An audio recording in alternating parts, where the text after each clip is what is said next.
Right, we are live. Hello, everyone, and welcome to the Fans Dugout show by World Cricket Fans. Very exciting series so far. 1-1 is the scoreline. India won, Australia won, and at the SCG right now, the third test, which is, a lot of things have happened surrounding this SCG test already, and we so far there's been no action on the field. Everything's happened off the field. So we have some amazing fans over here. So I'm Mihir from Mumbai, and joining me today is Mr. Surinder, who's an Indian fan from the UK. Thanks for waking up early in the morning. No worries, Samir. It's a pleasure to be on the show. As always, then we have Dinesh, who's an Indian fan joining from India. Hi, Dinesh. Yeah, hi guys. It's my pleasure to be here as well. Hope everyone is doing good. And we've got Saksham, who's debuting today at the Fans Dugout. Thanks, Saksham, for joining us here today. Yeah, it's likewise. All right. So, just let's begin directly. I'll ask the first question to Mr. Surinder. How do you see the Sydney Test? Do you see it going on without any rain interruptions? First of all, It looks like one which has had a lot of drama before the match has started. Again, it's going to be very, very close either way. I say from 36. India being bowled out to playing brilliantly at MCG. The pitch will be important, the toss will be important, and most of all, the frame of the mind of the players with all the distractions that have been going on in the last few days. That's going to be vital for this outcome of this match. If you're on pure cricketing terms, with a few changes that will have to be made due to the COVID breach maybe. Also the injuries to Umesh, it should be interesting. all right. So over to you, Dinesh. The latest news that we've heard is Lokesh Rahul being injured. So, and he's going back to India to just get back to his fitness and all of that. So, did you see him making his way into the playing 11? For sure, with a kind of I was actually looking forward, and he was actually a definite possibility or probability in the playing 11 for the third match. But I mean, it's quite unfortunate not to have him, given his wrist injury that had happened this morning. So it's a bit unfortunate. I'm very sure that he would have been an impact player, just because of the very fact that the openers have actually had a miserable time in Australia, be it Prithvi Shah, be it Mayank Agarwal. India had not been finding answers except Shubman Gill. So I thought Rahul would have been a best option, given the fact that he was there in Australia for the limited overs format, and also in the last series as well, in 2014 to 2015, he had actually scored 100 in the Sydney cricket ground. Yes. And that was his debut match, and there was 100 from his end. So it would have been a moral booster as well, both in his perspective and Indian's perspective. And it's quite unfortunate that he had been injuring himself and returning his way back to India. It's quite unfortunate. It's a big blow for India as far as I'm concerned. It is, because he is a great player. Just give me 1 second. All right, perfect. So he is a great player, and overall, it is potential loss for the Indian team. But let's see how this goes, because we've got some great backups so far in this tour, because a lot of players have been injured in this tour, and it's just the list keeps on going on. So it's disappointing. But here's the first segment for our show, which is the Captain's Corner. And I'll start with Saksham. The fans will be placed in the captain's shoes, and they'll have to answer, some of the key decisions that the captains will need to make for the third test. So starting off with Saksham, what do you think, who will be the openers for the Indian team for the third test? I think it has to be Rohit Sharma, because he has come after a lot of discussions on how he has been included in the squad, and you cannot keep a player like Rohit out of the squad. He's the vice captain of the team now. He has been declared the vice captain. So I think I am seeing him play as an opener. And moreover, he has bunch of runs against Australia, and he's someone who can, play short ball very well. If I see the whole Indian team, he's one of the best players who plays short ball better than anyone. and he might not have that much success in test matches because he has not opened that well. But I can see him debuting in this match as an opener in Australia, and I think he's going to make a big impact. And more than that, players like Virat Kohli, Rohit Sharma, they have someone who goes to the field. The opposition is always in double minded. Okay, if he stays there for half an hour, he's going to damage us. So that is what players like Rohit Sharma bring to the table. So I'm just looking forward to it. Yeah, so it was interesting to see Rohit Sharma being announced as the vice captain of the team, because ahead of someone like Ravi Ashwin and Pujara. So, Dinesh, what do you think of that? Vice captaincy before the test match, and someone like Ashwin and Pujara being ignored for that position, and Rohit Sharma straight away because of his white ball form. You reckon? Yes, it's a sort of a good question, I feel, because the same question I had been thinking on the same question. Just because he was good in a white ball format, be it T20 or ODI format, and the kind of reputation that Rohit Sharma has got, and straight away after being landed in Australia, taking the vice captaincy is a big call actually. So I personally feel that Ravi Ashwin should have been the vice captain, given the fact that he had been playing the supporting role for Rahane last match, and the duo had actually marshaled the troops so well. So nothing against Rohit Sharma, but I mean, what actually makes me to think Ravi Ashwin holds an upper edge is that he had been in Australia for quite a few months. But it's not the same with Rohit Sharma. He had just landed after recovering from an injury, and conditions are actually new to him. So, I mean, even if he had spent some time with one day or T20, he would have been a bit acclimatized or accustomed with the conditions over there. But straight away after landing, I think it's a sort of pressurizing a person like Rohit Sharma, who's actually trying to find answers with his batting. Is actually getting pressurized with an extra role, and with a team like India that is trying to bounce back and clinch the series, it's a extra burden. But I believe he's actually someone who can rise up to the occasion. He's a very talented guy. I think he'll find answers soon, and it wouldn't be a big deal. But in my opinion, I seriously think Ravi Ashwin should have been the vice captain, and straight away, Rohit Sharma should have not been given the pressure or burden of the vice captaincy.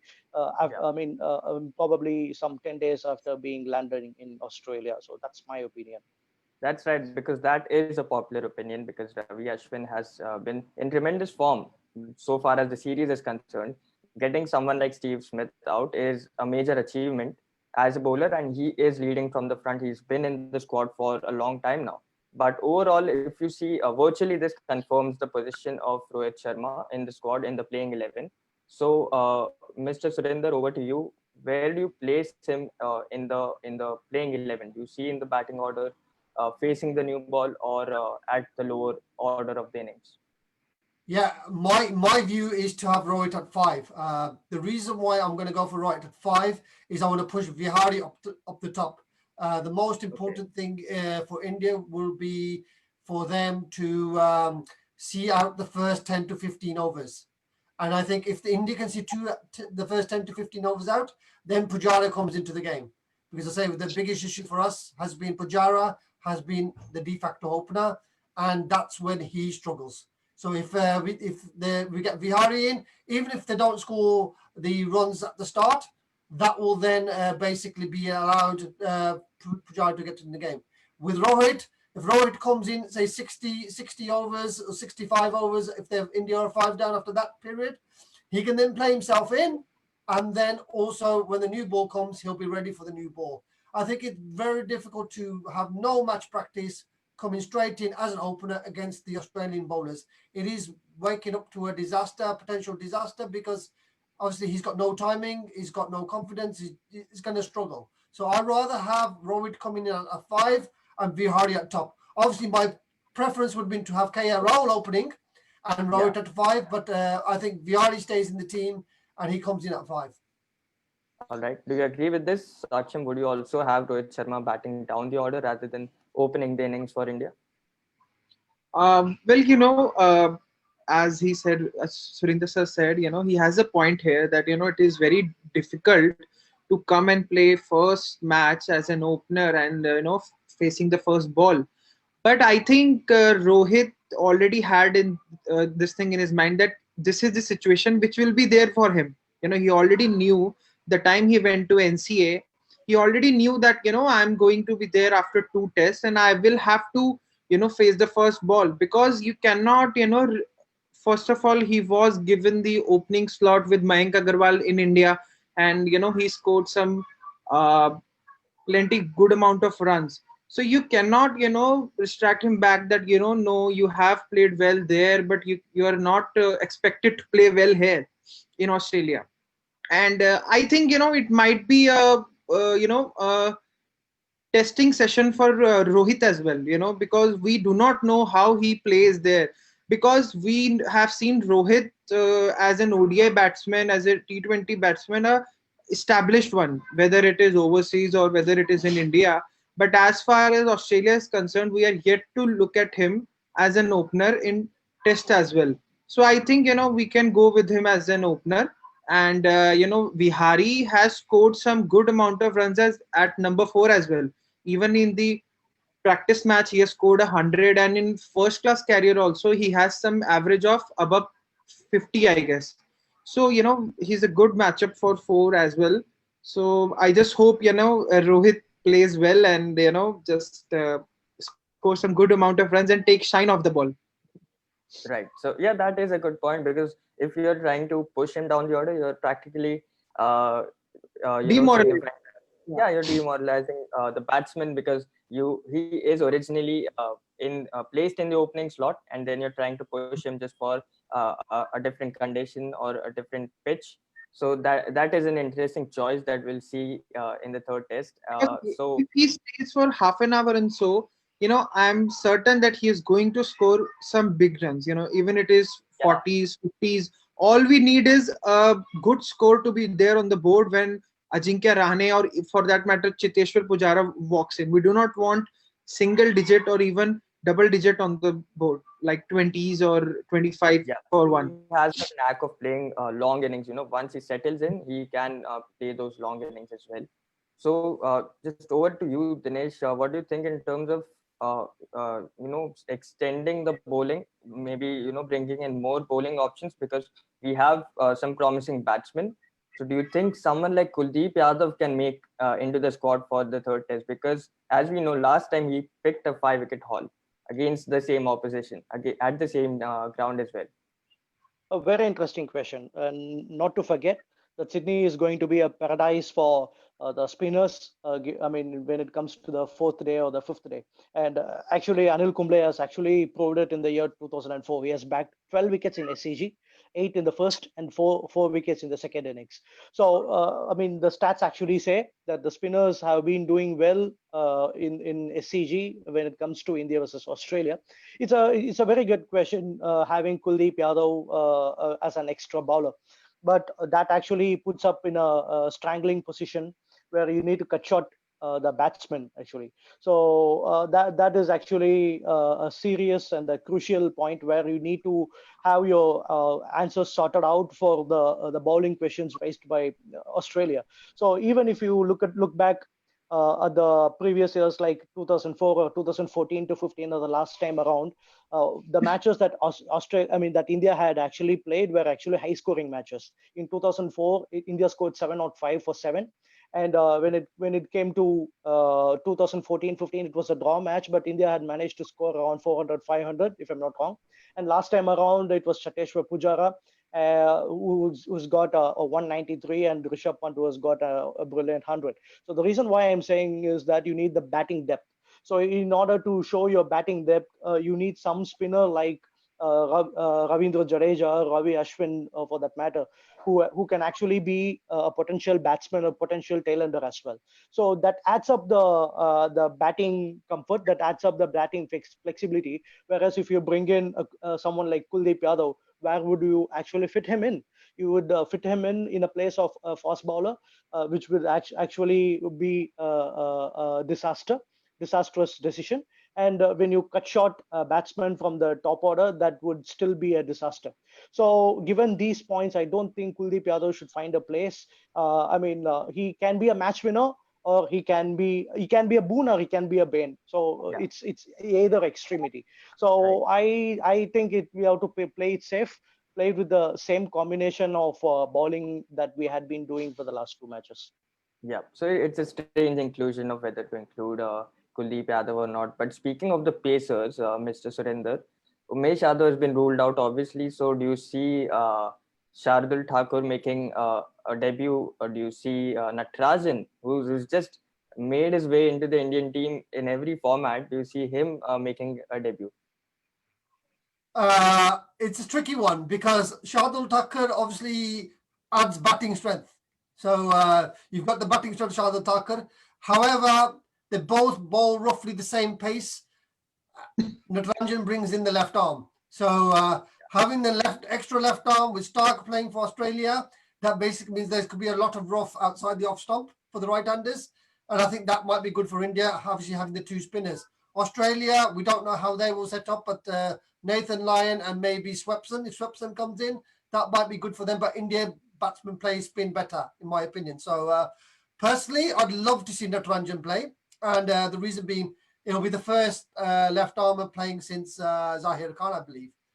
So Yeah, that'd be really interesting. And I think India always will need a left arm bowler. Having the two right hand bowlers in Siraj and Bumrah, and then having the combination of the left armer in there. I think as saying if the wicket is slow and I think Natarajan comes into the field. But Shardul could play, or if they want to go for the extra pace of Saini, they've got Saini. So India, like a lot of other teams, now has options in the pace bowling attack. And if you asked me 2 years ago, would this happen? I would have said no.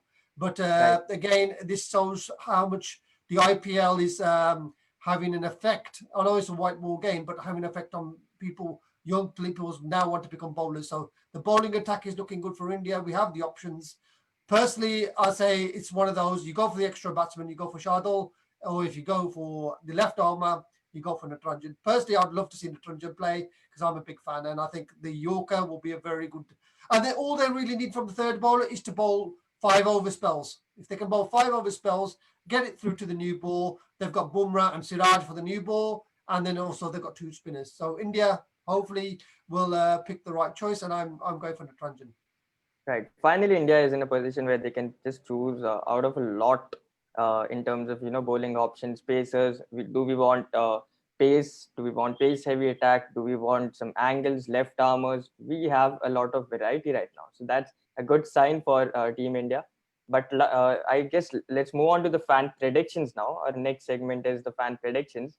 So starting off with Saksham, it people are saying that David Warner is going to be playing, Will Pukowski is going to be playing. So, just speaking of David Warner, who do you think will pick David Warner in terms of the Indian bowling? Who do you think will dismiss David Warner? I think I was just hearing to Justin Langer's match conference, and he told that Warner is still not fit. And even when I was hearing Warner's conference, he told that if his fielding, is up to the mark, then only he'll make. Because players like Warner, Virat, or these players want to be involved in each and every ball of the game. It's Absolutely. not like they're gonna go there just bat, and even if they're taking singles, doubles, they have full intensity there, and that might be the reason he's indicating towards that. But if at all Warner plays, um, I think it has to be Jasprit Bumrah, and I can just visualize it, coming from around the stumps, not giving Warner's single. If he bowls onto the stumps and have players on the offside and doesn't give any single to him, he's gonna go cheaply, even if it is single digit. I can see Justin Bumrah taking his wicket, because I have seen Stuart Broad in the last Ashes take Warner for fun. It has Warner is coming, he's going, he's coming, he's going. And even in ODI in T20 series, Jofra Archer has taken Warner, and even in the IPL, he has taken Warner twice. I think was a Yorker, and the other one was also something like that. So I am seeing Jasprit Bumrah take his wicket. Okay. I wish we could borrow Stuart Broad from England if Warner plays. That would be amazing for us to have the early wicket of David Warner. But we have some great pacers now, so I think we can depend on them. But One more yeah, point to add. The toss is going to be a great factor here. Why? Because in the last match, just imagine India having won the toss, would have to bat first.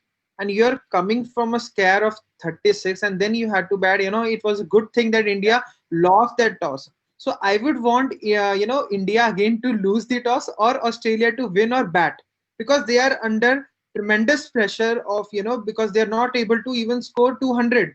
Yeah, their highest score has just been 200. So they are under tremendous pressure to prove themselves as batsmen more than the bowlers, because bowlers are doing their part.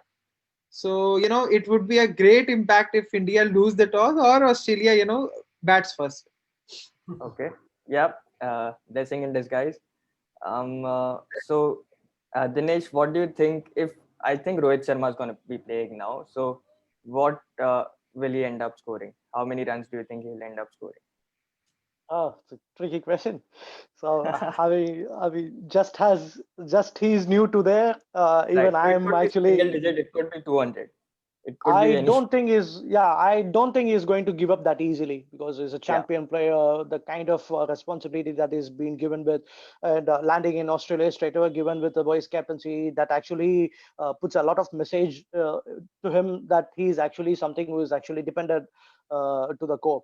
So I think that I would be able to see a 50 at least in the couple of innings that he plays, one where out of which he'd be perishing in the first innings, I feel. And whereas the second innings, if India manages to bat in the third innings, then I think it is very sure that you can say that Rohit Sharma is going to bag a 50 at least. So this is my prediction when it comes to Rohit Sharma's batting. And yeah, not just he is new to Australia, but even I am new in watching Rohit Sharma in Australia. So this is the prediction that I feel for him. Interesting. Okay. Mr. Surinder, Rishabh Pant scored a handful of runs last time at the SCB against Australia. How many runs will Rishabh Pant end up scoring? Interesting question. I have been very impressed with Rishabh Pant, because what he does in the last game was he accelerated the runs. So although he scored only 29 runs in one of the innings, the fact is those runs came quickly, put the pressure on the bowlers, and then he was able to, India were able to be in that position. So if Rishabh Pant comes in between the 40th over, if he comes around that time, I think, yeah, he probably will score 50, 55, 60 runs. He could easily score that. And again, if he can score the runs quickly, say 40 overs, he has 40 overs with the older ball where it's not moving as much, he could score a century as well. So I think rather the amount of runs Rishabh Pant scores, it's the way he gets them and the pressure he can put on Australia. I think that's probably more of the key. But again, I'm looking forward to being a left armer as well. Left-hander, that gives Australia more to think about. In the first test, India batted with 11 right-handers. And in the last test, they had Ravindra Jadeja and Rishabh Pant coming in. It put doubt in the minds of the bowlers because they like to bowl in one particular area. And that was the key. So I'm going to go for Rishabh Pant combined 60 runs combined. I hope Okay, I'm wrong. 60 quick runs there from Rishabh 60 Pant. quick runs, yeah. 60 quick runs. All right.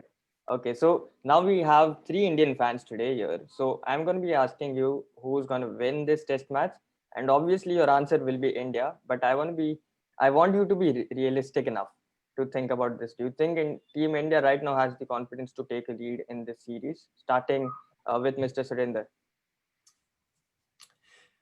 All depends on the toss, yeah. And I'm going to go, if India win the toss, score 350, anything around 350, they will be in pole position in this match, because then if the match goes into 4 or 5 days, the spinners come into the game. Whereas Australia, they don't have the spin options. Even if Swapson comes in, we don't know how he will perform. The batting seems really in chaos as well, because soon as Smith gets out, everybody else seems to fold. So you've also got Labuschagne seems to be very lucky, so his luck might run out. So realistically, if India win the toss, bat first, get 350, I can't see any other result. Other than that, if Australia bat first and score a big point, I think a draw, we could go to the draw. But I'd find it very difficult for a case for Australia to win this match. So I'm going to predict an Indian win, and it should be convincing. And that will go into the fourth test match. India 2-1 up in the series, and that will be great for the team. Yeah. Saksham? See, if you see the current circumstances of how Australian media has played once again their 12th man of Australian cricket team, by inducing stories and all that. If you compare it to something like Monkey Gate, I'm not saying it is of that, amount, but if you compare that, after that Monkey Gate test, India won in Perth. India won that test match in Perth after that Sydney drama. So, just on hopes, I think India can win this match. And why I'm saying so is, I have just seen the weather condition, and for the first 2 days, it was overcast. And I am hoping Shardul Thakur to play, and with Siraj and Shardul who are able to swing the ball, I think India is gonna have an upper hand there, because if you see Stark, he's more like a bowler who comes into the wickets. But if you see Shardul Thakur, he's an off swinger, who swings the ball away from the batsman. And with overcast condition for the first 2 days, I think India is going to have an upper hand there, and I can see India winning this match. And the next match is going to be at Gaba. So I think India is going to win this match, and they'll go 2-1 in the series, with one match ahead to be played at Gaba. Okay. And Dinesh, do you have a different opinion, or do you see India taking a lead at the It's a SCG? combined version of Surendra's and Sakshin's actually. The reason why I say it is because a lot of things depend on the toss.